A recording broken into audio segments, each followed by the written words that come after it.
السلام عليكم ومرحبا بكم مرة جديدة وصباحكم مبروك ومرحبا بكم عند مجوهرات السكاك يونس المتواجدة برواق تونسي الرقم 26.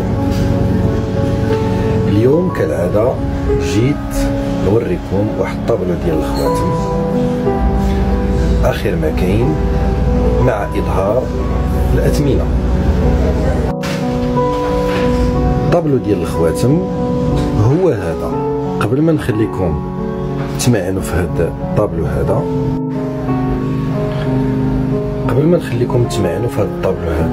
في نفس الوقت بغيت نعاود لكم شي شويه على الذهب هاد الايامات هادي اشنو واقع. كلشي سمع بلي الذهب طلع، كلشي سمع بلي تقريبا تزاد من 50 حتى ل 55 درهم في الغرام، وانا ما زدتش عليكم هاد الثمن هذا لانني خديت سلعه كثيره قبل ما يطلع الذهب، وانا مخلي لكم نفس الثمن من باب اعتبروا هذه القضيه من باب الضيافه. ولكن الا استمر هذا الطلوع هذا لمده شهر حتى انا غادي نضطر نزيد باش ما نتسماش كنبيع السلعه بثمن رخيص بثمن غالي. علاش؟ لان راس مالنا ولا انفونتير في المحل ديالنا كنديروه بشحال عندنا من غرام، ماشي شحال عندنا ديال الفلوس.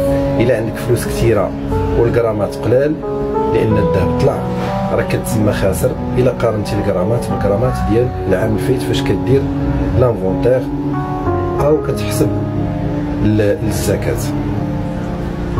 دونك الذهب اشنو واقع فيه؟ بما ان النظام العالمي كيتحكم فيه امريكا، دونك راه كتحكم فيك سياسيا واقتصاديا بغيتي ولا ما بغيتيش، والقرارات اللي كيتخذوا على مستوى امريكا راه كينعكس التاثير ديالهم على مستوى الدول اللي كتحكمهم امريكا في العالم، وهي راه كتحكم حاليا العالم لانها قوه اقتصاديه وعسكريه، وهي الاولى في الاقتصاد والاولى في التكنولوجيا والاولى والرائده في علم الفضاء. يعني هاد الدوله هذه راه ماشي كتحكمنا غير هكاك، يعني ظلما وعدوانا. هاد الدوله هذه راه مجهده علينا بزاف ديال الحوايج. مثلا هاد الدوله هذه مجهده على مستوى البحث العلمي ومستوى الالكترونيات. مثلا غادي نعطي واحد المثال بسيط، مثلا داك لو سيركوي انتيغري، يعني داك الرقائق الالكترونيه اللي كيتسمى لو سيركوي. هذاك لو سيركوي انتيغري الكترونيك اللي كومبوزي دو بليزيور ترانزستور. الناس اللي هما دايرين الالكترونيك راه كيعرفوا الترانزستور هذاك ثلاثي الاقطاب. وهذا لو سيركوي انتيغري يتكون من الداخل ديالو من عده ترانزستورات. وميريكان حاليا توصلت لاصغر سيركوي في العالم، يعني هي حاليا سابقه الصين اللي كتعتبر رائده في الالكترونيات. يعني امريكا راها ماشي مجهده علينا غير بالهضره، راه مجهده رانا مواليها راهم خدامين من الاخر. دونك هاد الدوله هذه بحكم انها قوه عظمى في الاقتصاد حطت واحد القانون مؤخرا، هبطت نسبه الفائده على السندات ونسبه الفائده على القروض. والناس اللي كيستثمروا في السندات لقاو باللي ما غاديش يستافدوا الا استثمروا فيهم، وهما يهربوا للذهب. ملي كلشي كيهرب للذهب القيمه ديال الثمن ديال الذهب كترتفع. وهي علاش هبطت القيمه ديال السندات والقيمه ديال الفائده ديال القروض. هذه دوله متقدمه ودوله كتفكر في الشعب ديالها وبغات الاقتصاد ديالها يزدهر من بعد ما عرف واحد الركود. حيت الا كان عندك لاكسي الكريدي ولاكسي الفلوس بواحد القيمه بسيطه كتقدر تنوض دير مشاريع، كتقدر تشري دار، كتقدر تشري طوموبيل، كتقدر تحل مشروع، كتقدر دير بزاف ديال الحوايج. حيت هذوك الفلوس اللي نتايا غادي تشد ما غيتقاموش عليك غاليين، غيتقاموا عليك رخاص ورخاص بزاف. وهذا هو السر في النجاح ديال اي دوله، لان الدوله كتفكر في المشاكل ديال الشعب ديالها بلا الشعب ما يخرج يدير مظاهرات او يدير ديك كريز او يدير فيديوهات ديال الاستعطاف مثلا من الرئيس المالي كيف ما كنشوفوا في الدول العربيه. وهذا هو السبب الرئيسي علاش القيمه والثمن ديال الذهب ارتفع. دونك الناس اللي كيقولوا واش ملي غادي يخرج الصيف غادي يطيح الثمن ديال الذهب؟ واش ملي غادي يجي العيد الكبير غادي يطيح الثمن ديال الذهب؟ الثمن ديال الذهب ما عندوش علاقه بهاد الاعياد الدينيه والوطنيه اللي كاينه في المغرب. وهاد الحرفه هذه ديالنا كتجي غير في الطريق، يعني سياسات خارجيه على مستوى العالم وقرارات ديال رؤساء الدول اللي هما حاكمين العالم سياسيا واقتصاديا وعسكريا وماليا وفكريا وثقافيا وبحث علميا واللي بغيتي، راه هما اللي كيتحكموا في الامور. عاد تزيد عليها المشاكل والتوترات الجيوسياسيه اللي كاينه في الشرق الاوسط، يعني التوترات السياسيه على المستوى الجغرافي في الشرق الاوسط. وهنا كنهضروا على اسرائيل وفلسطين والدول اللي هي كتساند اسرائيل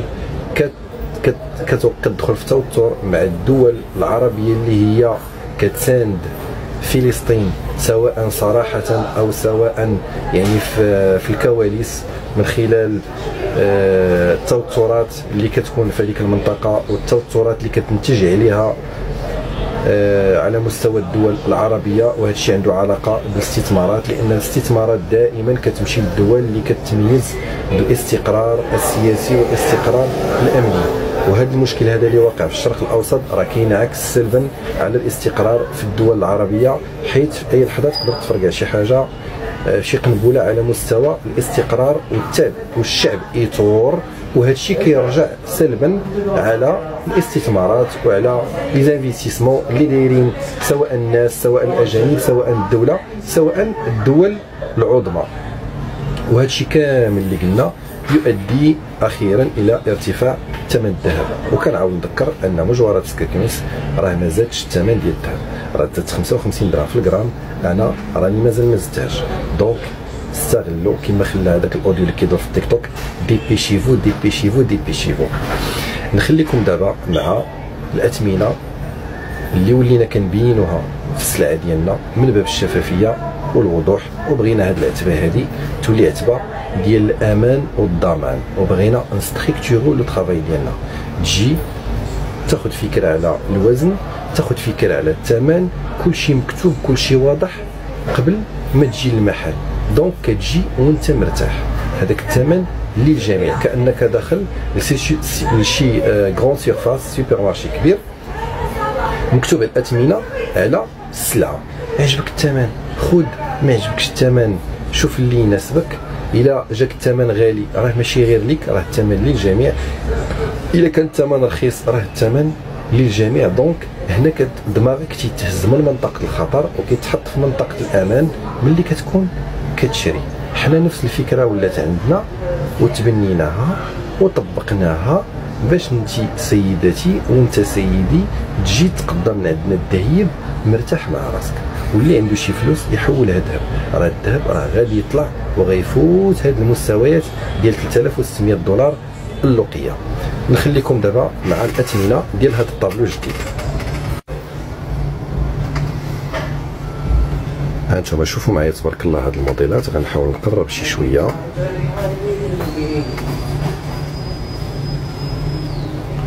جوج خوات ملي الفوق راه داخل فيهم دق البرا، داخل فيهم باردون لي بول دو تينيس.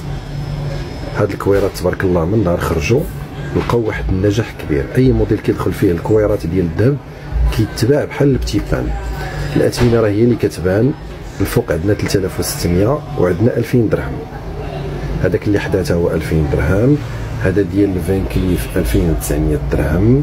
وهنا راه كنهضروا على الفينيسيون بريمي شورا، ما كنهضروش على داك الشيء ديال القديم مغسول ومبولي وداك الشيء ديال التخربيق. لا، حنا داخلين الحرفه من بابها الواسع. القديم ما كنغسلوش، كنخليوه هكاك. اللي بغا مرحبا راه كاين عندنا حتى هو. الجديد كنقولوا عليه جديد. هذا 2500 درهم. هذا خاتم نقش ديال اليد 3200 درهم.